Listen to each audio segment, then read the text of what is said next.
নমস্কাৰ প্ৰিয় বন্ধু যদিহে আপুনি জীৱনৰ প্ৰথমখন তৰ্ক প্ৰতিযোগিতাত অংশগ্ৰহণ কৰিবলৈ গৈ আছে তেন্তে আপুনি এটা সঠিক ভিডিঅ'ত আহিছে তৰ্ক সম্পৰ্কীয়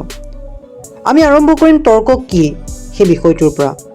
তৰ্ক কি আচলতে তৰ্ক মানে হ'ল সমবেত দৰ্শকৰ সন্মুখত দুই বা ততোধিক ব্যক্তি অৰ্থাৎ দুটা পক্ষই কোনো এটা নিৰ্দিষ্ট বিষয়ৰ ওপৰত পৰস্পৰ বিৰোধী চিন্তাধাৰাৰে আনুষ্ঠানিক আলোচনা আগবঢ়োৱা বা বিতৰ্কত লিপ্ত হোৱা কাৰ্য এই দুই পক্ষৰ এটাই বিষয়টো সমৰ্থন কৰে আৰু আনটোৱে বিৰোধিতা কৰি যুক্তি আগবঢ়ায় প্ৰয়োজন অনুসাৰে যুক্তি সমৰ্থনত তেওঁলোকে তথ্য আগবঢ়াব লাগে এইদৰে আলোচনাৰ অন্তত এটা সিদ্ধান্তলৈ আহিব পাৰি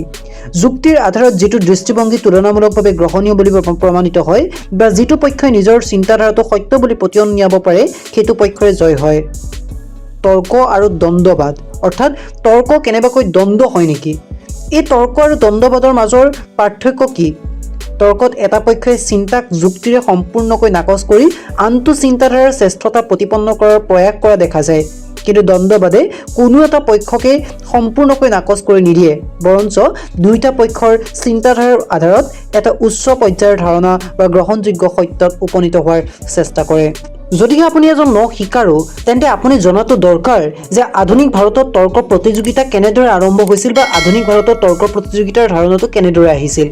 ভাৰতবৰ্ষৰ তৰ্কৰ ইতিহাস ভাৰতীয় সভ্যতাৰ ইতিহাসৰ সমানেই পুৰণি বুলি কোৱা হয় প্ৰাচীন বৈদিক যুগৰ পৰাই দাৰ্শনিক পণ্ডিত সমাজৰ মাজত ৰাজহুৱা স্থানত তৰ্কবাদ অনুষ্ঠিত হৈ আহিছে হিন্দু ধৰ্ম আৰু দৰ্শনৰ বিভিন্ন মাৰ্গৰ শ্ৰেষ্ঠতা প্ৰতিপন্ন কৰাৰ কাৰণে অনুষ্ঠিত এনে তৰ্কত ভাৰতবৰ্ষৰ বিভিন্ন স্থানৰ লগতে মধ্যপ্ৰাচ্য আদিৰ পণ্ডিতেও অংশগ্ৰহণ কৰিছিল ইতিহাসে ঢুকি পোৱা কালৰ পৰা ৰাজকীয় পৃষ্ঠপোষকতাত এনেদৰে তৰ্ক প্ৰতিযোগিতা আলোচনা অনুষ্ঠিত হৈ আহিছিল আধুনিক ভাৰতবৰ্ষত ব্ৰিটিছ ৰাজত্বকালত আধুনিক ধৰণৰ তৰ্ক প্ৰতিযোগিতা আৰম্ভ হৈছিল বিশেষকৈ উচ্চ শিক্ষাৰ বাবে ইংলেণ্ডলৈ যোৱা ভাৰতীয়সকলে ইংলেণ্ডৰ ৰাজনৈতিক পৰিৱেশত অনুষ্ঠিত হোৱা মুকলি বিতৰ্ক সংসদৰ কাৰ্যক্ৰমণিকা আৰু বিতৰ্ক আদিৰ লগতে দেশখনৰ শিক্ষানুষ্ঠানসমূহত অনুষ্ঠিত তৰ্ক প্ৰতিযোগিতাসমূহৰ অভিজ্ঞতা লাভ কৰি অনুৰূপ প্ৰতিযোগিতা ভাৰততো অনুষ্ঠিত কৰাৰ চেষ্টা কৰিছিল ব্ৰিটিছসকলে ভাৰতত ইংৰাজী শিক্ষা প্ৰৱৰ্তনৰ কাৰণে লোৱা পদক্ষেপৰ ফলস্বৰূপে যি স্কুল কলেজ বিশ্ববিদ্যালয় আদি স্থাপিত হ'ল সেইবিলাকত তৰ্ক প্ৰতিযোগিতা অনুষ্ঠিত কৰিবলৈ লৈছিল একালত তেনে প্ৰতিযোগিতাসমূহত অংশগ্ৰহণ কৰা বহুতো ভাৰতীয়ই পিছৰ পৰ্যায়ত সুবক্তা ৰাষ্ট্ৰনেতা আৰু সাংসদ হিচাপে নিজকে প্ৰতিষ্ঠা কৰিবলৈ সক্ষম হৈছিল ভাৰতবৰ্ষৰ প্ৰাক্তন প্ৰধানমন্ত্ৰী জৱাহৰলাল নেহেৰু অটল বিহাৰী বাজপেয়ী সাংসদ হেম বৰুৱা লোকসভাৰ অধ্যক্ষ সোমনাথ চেটাৰ্জী যি আছিল লোকসভাৰ অধ্যক্ষ বামপন্থী নেতা সীতাৰাম য়েচুৰী বিজেপি নেতা অৰুণ জেটলী সুষমা স্বৰাজ আদি ছাত্ৰ অৱস্থাত ভাল তাৰ্কিক আছিল ভাৰতবৰ্ষৰ প্ৰাক্তন প্ৰধানমন্ত্ৰী ডক্টৰ মনমোহন সিঙেও অক্সফৰ্ড বিশ্ববিদ্যালয়ত প্ৰদান কৰা বক্তৃতাত তেওঁ কেনেকৈ ছাত্ৰ অৱস্থাত good government is no substitute for self government বিষয়ত তৰ্ক প্ৰতিযোগিতাত অংশগ্ৰহণ কৰিছিল সেই কথা উল্লেখ কৰিছে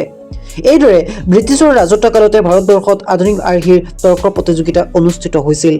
এতিয়া আহিবলৈ বিচাৰিছোঁ তৰ্ক প্ৰতিযোগিতাৰ লক্ষ্য আৰু উদ্দেশ্য সম্পৰ্কে প্ৰত্যেক কাৰ্যৰে একোটা বা ততোধিক কাৰণ আৰু উদ্দেশ্য থাকে দাৰ্শনিক অৰ্থত বিচাৰ কৰি চালে তৰ্কৰ উদ্দেশ্য হ'ল মানৱ জীৱনৰ প্ৰকৃত উদ্দেশ্য সত্যৰ অনুসন্ধান পূৰণত সহায় কৰা প্ৰায়োগিক অৰ্থত তৰ্ক প্ৰতিযোগিতাৰ উদ্দেশ্য এনে ধৰণৰ প্ৰথমে চিন্তাৰ কৰ্ষণ হ'ল তৰ্ক প্ৰতিযোগিতাৰ মূল লক্ষ্য সমাজত চিন্তাৰ দৈন্যতা আঁতৰাই সুচিন্তাৰে এক কল্লোলিত পৰিৱেশ যাতে গঢ় দিব পাৰি সেই উদ্দেশ্যে তৰ্ক প্ৰতিযোগিতা অনুষ্ঠিত কৰা হয় তৰ্ক প্ৰতিযোগিতাত অংশগ্ৰহণৰ যোগেদি ছাত্ৰ ছাত্ৰীয়ে নিজৰ মৌলিক চিন্তা শক্তি বিকাশৰ সুযোগ লাভ কৰে তৰ্ক প্ৰতিযোগিতাই এইদৰে সমাজৰ বৌদ্ধিক জাগৰণত উৎকৃষ্ট ভূমিকা গ্ৰহণ কৰে তৰ্ক প্ৰতিযোগিতাৰ দ্বিতীয়টো লক্ষ্য হ'ল ছাত্ৰ সমাজত অধ্যয়নশীলতাৰ এক আন্দোলন গঢ়ি তোলা প্ৰণালীবদ্ধ অধ্যয়নৰ যোগেদিহে কোনো ব্যক্তিয়ে তৰ্ক প্ৰতিযোগিতা এখনত অংশগ্ৰহণ কৰিব পাৰে আৰু সাৱলীলভাৱে নিজক প্ৰতিষ্ঠিত কৰিব পাৰে তৰ্ক প্ৰতিযোগিতাই এইদৰে অধ্যয়নৰ ক্ষেত্ৰত ছাত্ৰ ছাত্ৰীক পৰিশ্ৰমী হ'বলৈ শিকায় তৰ্ক প্ৰতিযোগিতাৰ আন এটা লক্ষ্য হ'ল গণতান্ত্ৰিক ব্যৱস্থাটো শক্তিশালী কৰা গণতন্ত্ৰ হ'ল আলোচনাৰ মাধ্যমেৰে পৰিচালিত চৰকাৰ democracy is a government by discussion তৰ্ক প্ৰতিযোগিতাসমূহে আলোচনাৰ এক সুস্থ বাতাবৰণ গঢ়ি তোলাত সহায় কৰে বিৰোধিতা আৰু সহনশীলতা গণতন্ত্ৰৰ প্ৰধান উপজীব্য তৰ্ক প্ৰতিযোগিতাসমূহত সুস্থ আৰু ইতিবাচক বিৰোধিতাৰ আদিপাত এই প্ৰতিযোগিতাসমূহে ছাত্ৰ ছাত্ৰীৰ মাজত সহনশীলতা বৃদ্ধি কৰে এইদৰে তৰ্ক প্ৰতিযোগিতাই সুনাগৰিক সুবক্তা আৰু সুসাংসদ গঢ়ি তোলাত বৰঙণি যোগায় তৰ্ক প্ৰতিযোগিতাসমূহে সুস্থ সবল আৰু দেশ হিতৈষী তথা জনস্বাৰ্থ সম্বলিত জনমত গঠনতো অগ্ৰণী ভূমিকা গ্ৰহণ কৰে সময়ে সময়ে ৰাষ্ট্ৰীয় গুৰুত্বপূৰ্ণ বিষয়ৰ ওপৰত তৰ্ক প্ৰতিযোগিতা অনুষ্ঠিত কৰি সেই ক্ষেত্ৰত জনজাগৰণ অনাৰ লগতে জনমতৰো জৰীপ সম্পাদন কৰিব পাৰি আৰু ইয়াৰ যোগেদি বিধানমণ্ডল কাৰ্যপালিকা আদি বাস্তৱসন্মত সিদ্ধান্ত গ্ৰহণ কৰাৰ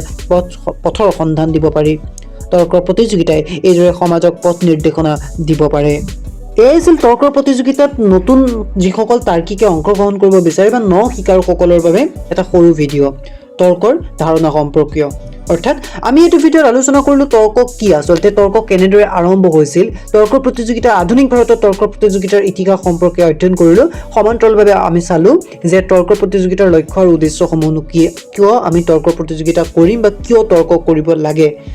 গতিকে আশা ৰাখিছোঁ আপোনালোকে ভিডিঅ'টো ভাল পালে যদিহে ভিডিঅ'টো ভাল পালে তেনেহ'লে লাইক কৰিব কমেণ্ট কৰিব লগতে এনেধৰণৰ ভিডিঅ'ৰ বাবে চেনেলটো ছাবস্ক্ৰাইব কৰি থ'ব আৰু আশা ৰাখিছোঁ পৰৱৰ্তী যিসমূহ ভিডিঅ' সেই পৰৱৰ্তী ভিডিঅ'সমূহত তৰ্কৰ প্ৰতিযোগিতাৰ বিভিন্ন কৌশল সম্পৰ্কে অৱগত কৰিবলৈ চেষ্টা কৰিম সেই ভিডিঅ'সমূহত আপোনালোক আমাৰ লগত সংযোগ হৈ থাকিব গতিকে চেনেলটো ছাবস্ক্ৰাইব কৰি ল'ব সমান্তৰালভাৱে আপোনাৰ মতামত কমেণ্ট বক্সত জনাবলৈ নাপাহৰিব ধন্যবাদ